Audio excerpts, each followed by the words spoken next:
During one of the opening scenes of Huck, the wife casually asks the house helper why there are three pressure cookers in the kitchen.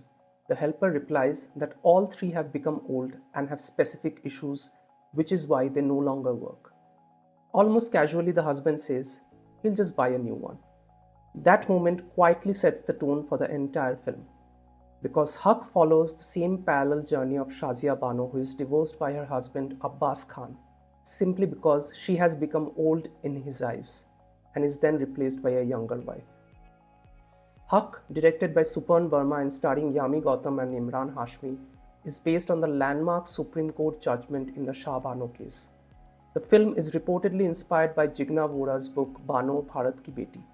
It traces Shazia Bano's journey over 7 to 8 years, capturing her fight for justice when her husband remarries and denies her child support.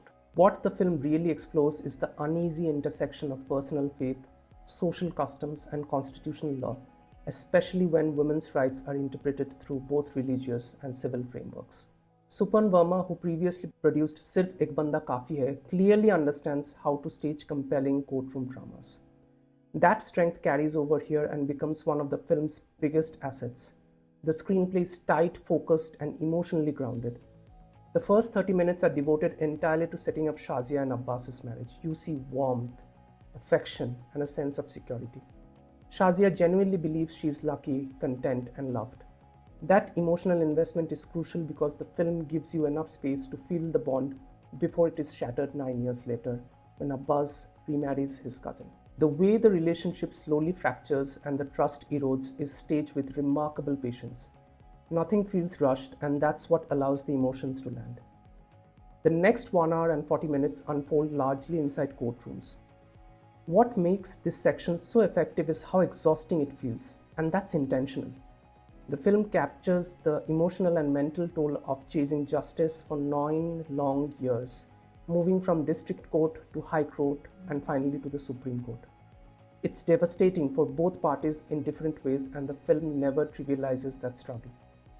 The courtroom spaces feel authentic, and a lot of credit goes to cinematographer Pratham Mehta, who captures not just the courts but also the narrow alleys and everyday life of a Muslim neighborhood with honesty and restraint. Strong writing plays a massive role here, and kudos to writer Reshu Nath and director Suparn Varma for holding the emotional core firmly throughout. The dialogues, especially those debating secular law versus Sharia law, are meticulously written. There's a lot of care taken to preserve authenticity from language to pronunciation. Small details like Kabul being pronounced as Kabul show the effort put in by the dialogue writers and the speech coaches, and it adds credibility rather than distraction. Music plays a surprisingly powerful role in elevating Shazia's journey. Coming off a strong soundtrack like Dhurandhar, I didn't expect Huck to match that emotional pull, but it does.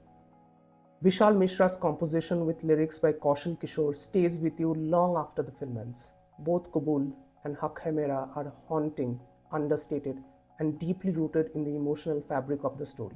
When it comes to performances, Suparn Varma extracts outstanding work from the entire cast.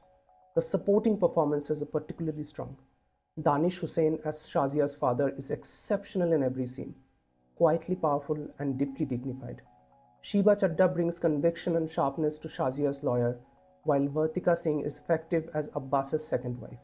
Emraan Hashmi delivers a nuanced performance as Abbas Khan. This is not a straightforward villain.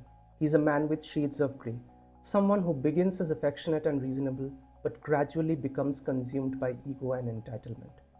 You see his internal conflict, his occasional moments of care for Shazia, but also his inability to overcome his pride.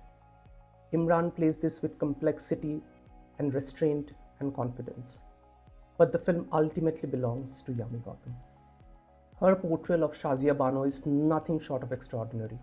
You witness her transformation from being deeply loved to feeling betrayed, from shock to quiet resilience, and finally to unyielding strength. The exhaustion of a 9-year legal battle is etched on her face. The final 15 minutes are exceptional.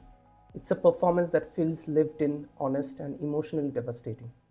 A national award would not be surprising at all. So the final verdict? Huck is a film you should not miss. It holds your attention from start to finish with no loose moments. Suparn Varma maintains a firm grip on the screenplay, delivering an immersive and emotionally resonant experience.